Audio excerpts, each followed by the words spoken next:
What up though, y'all? It's Chris. Appreciate you connecting with me while I do my 10,000 steps today. And as I mentioned before, we doing the grind to 5,000. Want to hit 5,000 subscribers by the end of the year. I appreciate all the support of y'all that have subscribed to me up to that point or up to this point. Any of you who have found my content and you get any sort of value out of it, you mess with me, hit that subscribe button, follow your boy.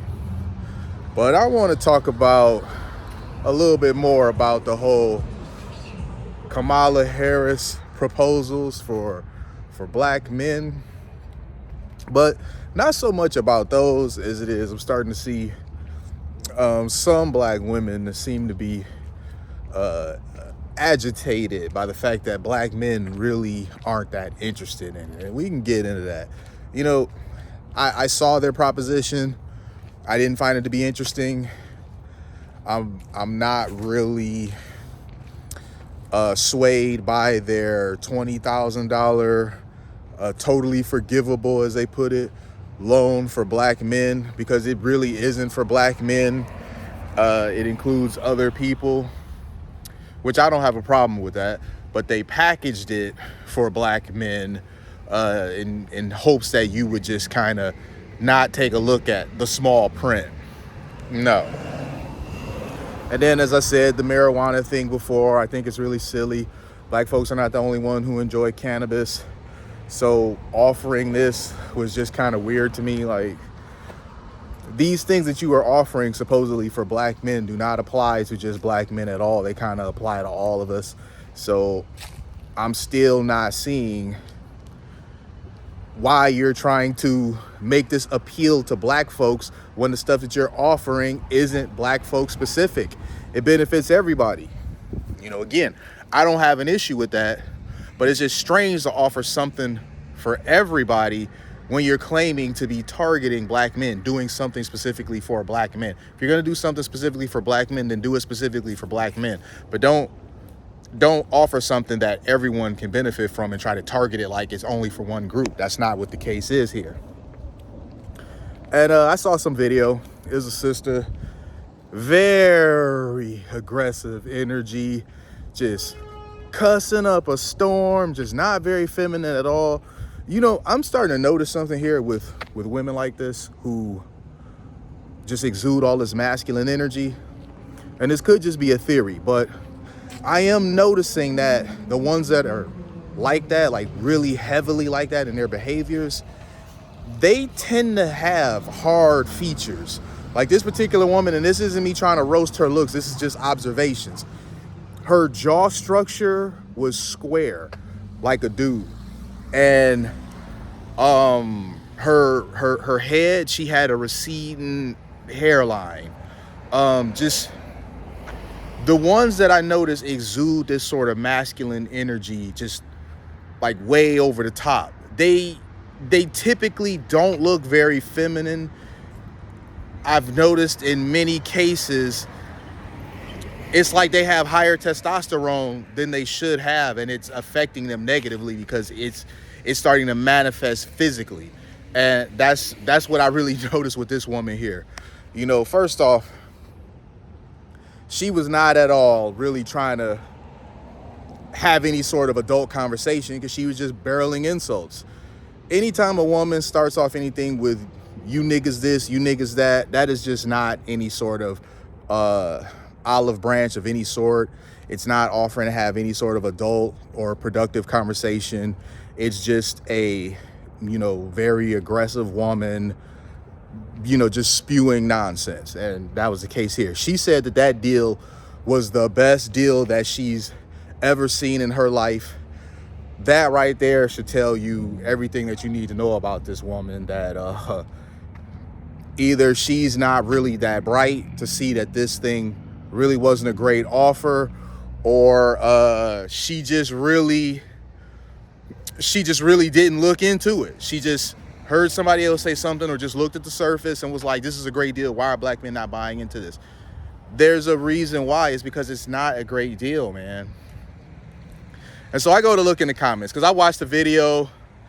she just really seemed like your typical, loud, angry black woman that, you know, we're really used to. We've seen plenty of those, and they have the ability to post on social media, and so they do. It doesn't matter how wrong they are. Let me cross the street here. I got people waiting on me. They're wrong. They don't care that they're wrong. I don't even know if they care about being right. You give them an opportunity to say something absurd and they're going to take it. Social media has really kind of given people opportunity to just kind of grandstand their ignorance, just display flagrantly how much they don't know about anything. And I think what always gets it for me is to be so wrong about something, yet to be so like aggressive and righteous in your delivery is just amazing to me. But, I'm not trying to make any judgments, but based on what we usually see, she just kind of seemed like the usual angry, stereotype, loud, single baby mama that, we've come to know and not really think is that great for the community. I looked in the comments, and the comments were about what you would expect. The comments did not disappoint. The comments were more angry, aggressive black women that just want to dump on black men. That's really what the video seemed like. It just seemed like she just is someone that loves to dump on black men daily. She's got some bitter hostility towards black men based on biases created by her own life, the type of men who she's chosen to lay with, chosen to deal with. So, that ends up happening. We get some sisters that, they choose some Pookies and Ray Rays to deal with, have a baby with.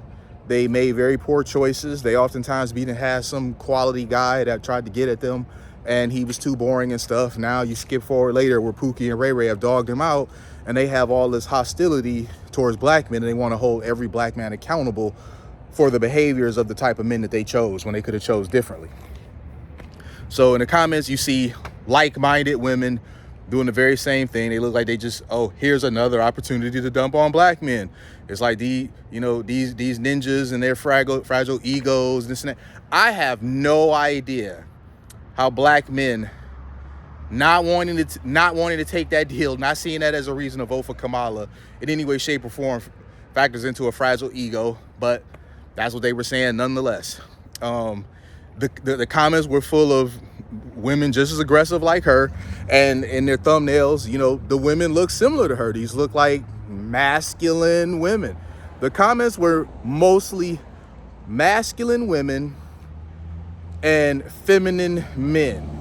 These are women that are single baby mamas. You can tell they got this huge unchecked hostility for black men, and then black men who you could tell were raised by single moms, because the stuff that the men were saying was stuff that the black women would say.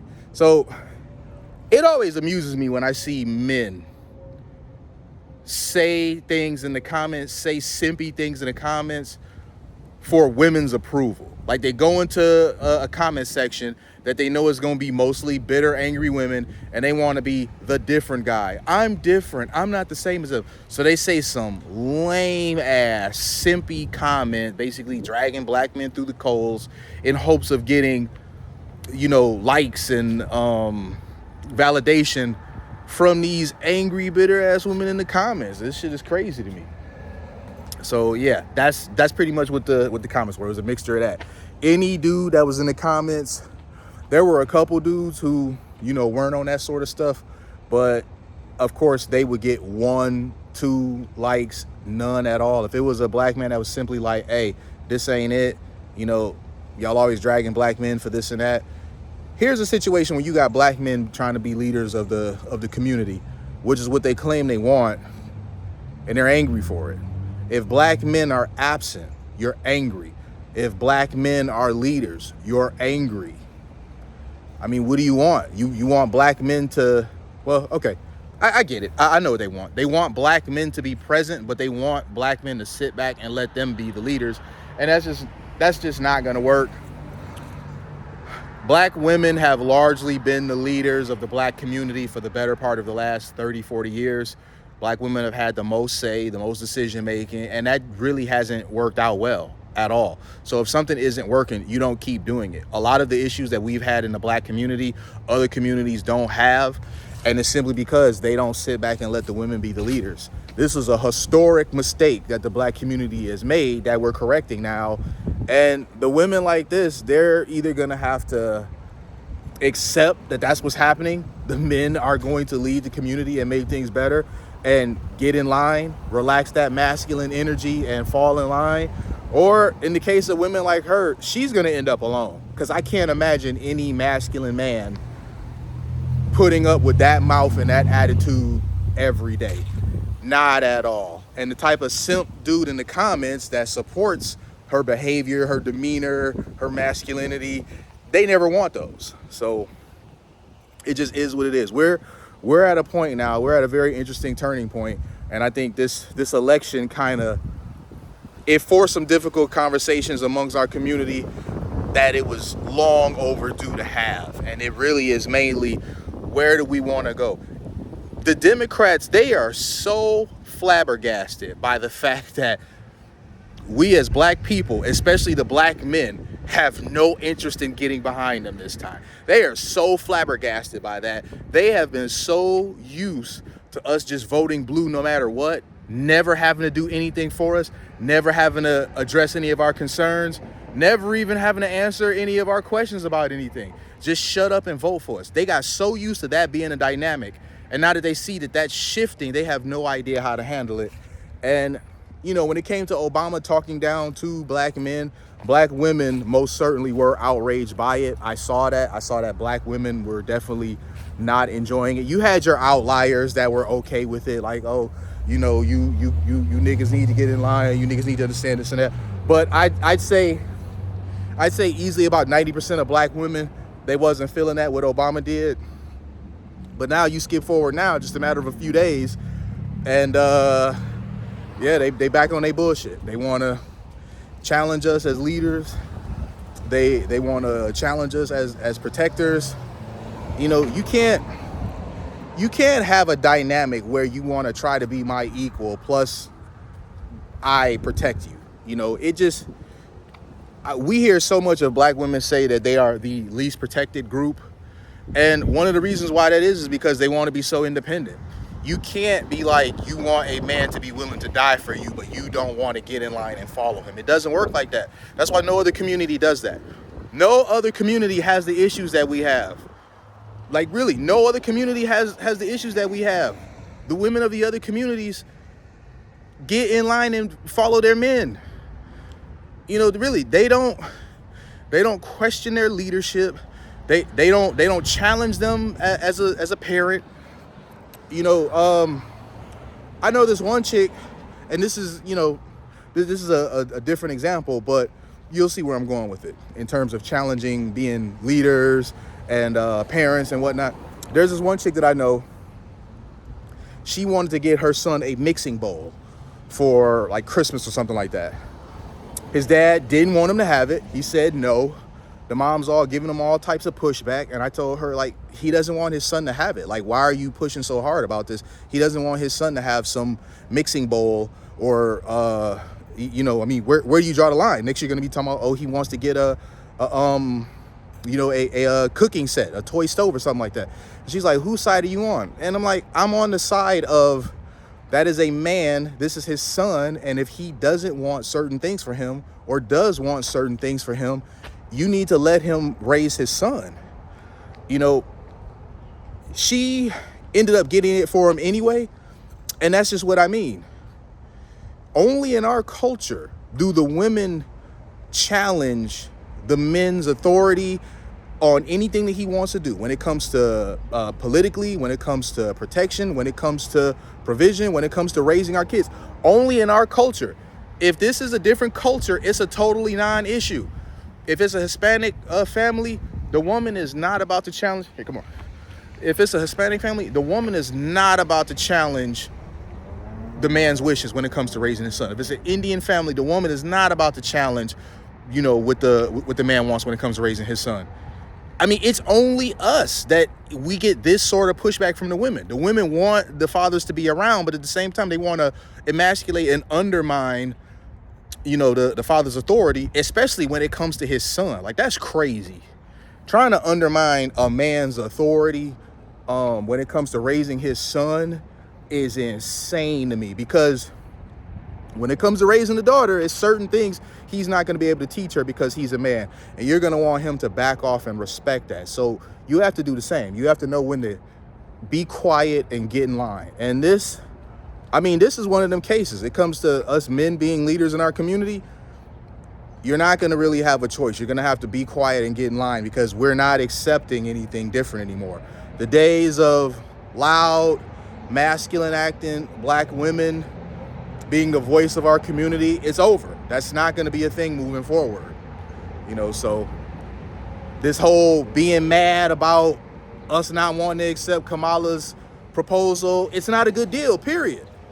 And if you simply ask black men why we don't think it's a good deal, to understand why we feel the way that we do about it, rather than just seeing something and reacting to it and then immediately going to being disrespectful, you'd get somewhere with us a lot better. But women like that, they're used to being disrespectful. They're used to doling it out. A lot of them have daddy issues. Their dad wasn't around. They had some rude, nasty, disrespectful mom who pushed their father out of the house. And so they really don't have any respect for men, period. And that's pretty much where we're at. But I'm going to leave it there with y'all, man. I appreciate y'all connecting with me. Get out here and keep stepping. I'll holler at y'all. Peace.